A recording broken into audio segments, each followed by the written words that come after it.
नमस्ते। आज हम श्रवण करेंगे पितृपक्ष की पौराणिक कथा।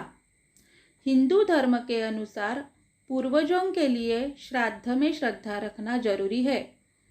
पौराणिक कथा के अनुसार जोगे और भोगे नामक दो भाई थे।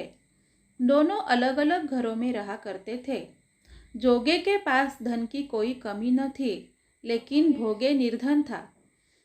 दोनों भाई एक दूसरे से बहुत प्रेम करते थे, लेकिन जोगे की पत्नी को धन का अभिमान था, तो वही भोगे की पत्नी सुशील और शांत स्वभाव की थी।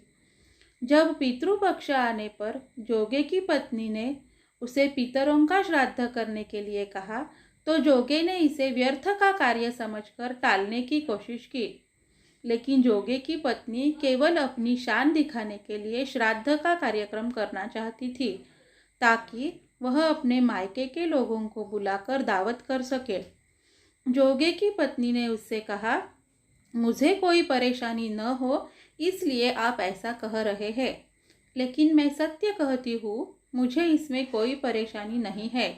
मैं भोगे की पत्नी को बुला लूँगी, हम दोनों मिलकर सारा काम कर लेंगी। दूसरे दिन भोगे की पत्नी सुबह आकर सारा कार्य करने लगी।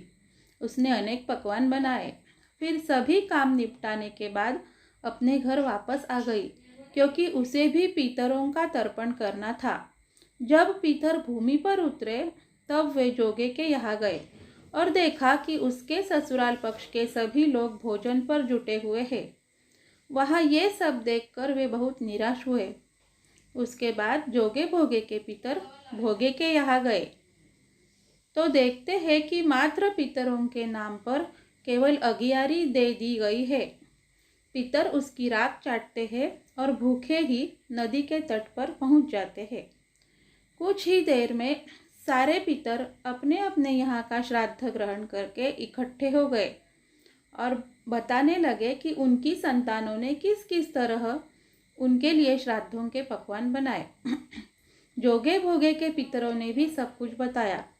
उन्होंने सोचा कि अगर भोगे निर्धन न होता और श्राद्ध करने में समर्थ होता, तो शायद उन्हें भूखा वापस नहीं आना पड़ता, क्योंकि भोगे के घर में तो खाने के लिए भी 2 वक्त की रोटी तक नहीं थी।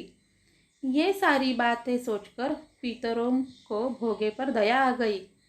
अचानक से वे नाच नाच कर गाने लगे कि भोगे के घर धन हो जाए, भोगे के घर धन हो जाए। सांझ हो गई। भोगे के बच्चों को कुछ भी खाने को नहीं मिला था। उन्होंने माँ से कहा, माँ भूख लगी है।